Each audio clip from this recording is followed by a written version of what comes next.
السلام علیکم لسنرز، ایک بہت ہی موسٹ رومانٹک ناول کے ساتھ آپ کی خدمت میں لے کر آئی ہوں۔ تو بڑھتے ہیں آج کی نیکسٹ ایپیسوڈ کی جانب۔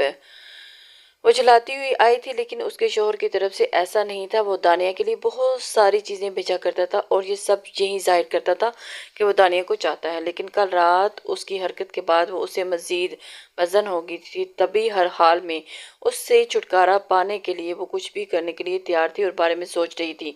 سارا راستہ وہ اپنے شوہر سے چھٹکارا پانے اور یوسف کو جرمانہ کی رقم ادا کرنے کے لیے پیسے جمع کرنے کے بارے میں سوچتی رہی اور مسلسل 1 گھنٹہ پیدل چلنے کے بعد وہ گھر پہنچی تھی، مگر گھر پہنچ کر تو اس کے بالکل ہی موڈ خراب ہوا تھا، کیونکہ سامنے ہی اس کی ماں ساریہ بیگم بیٹھی ہوئی تھی۔ وہ انہیں نظر انداز کر کے اندر جانے لگی جب زہرہ بلوچ کی آواز پر اسے رکنا ہی پڑا تھا، کیونکہ وہ ان کی بات کو نظر انداز نہیں کر سکتی تھی۔ ڈینی، تمہاری ماں تم سے ملنے آئی ہے، یہاں آؤ۔ زہرہ بلوچ کی پکار پر اسے چارہ ناچار ان کے پاس آنا پڑا تھا۔ آپ ہمیشہ کیوں بھول جاتی ہیں اماں کہ میری ماں صرف آپ ہیں؟ آپ کی بیٹی یہاں مجھ سے ملنے کیوں آتی ہیں ہمیشہ، جب میں ان سے ملنا ہی نہیں چاہتی؟ دانیہ نے بھی ہسپاٹ اور چپتے ہوئے لہجے میں کہا تھا۔ یہ تمہاری سگی ماں ہے ڈینی، میں تمہاری نانی ہوں۔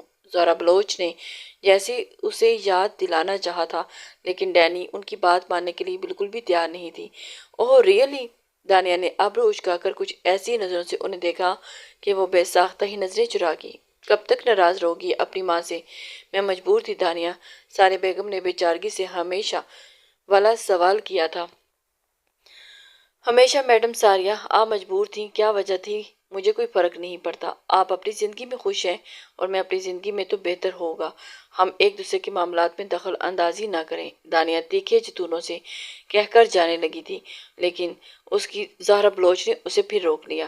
جب ساریہ بیگم کی اگلی بات پر بے ساختہ رکی، وہ رخصتی چاہتا ہے، اب نکاح کو کئی سال ہو چکے ہیں اور ہم بھی اب مزید انتظار نہیں کرنا چاہتے، ویسے بھی تمہاری شادی کی عمر ہو گئی ہے۔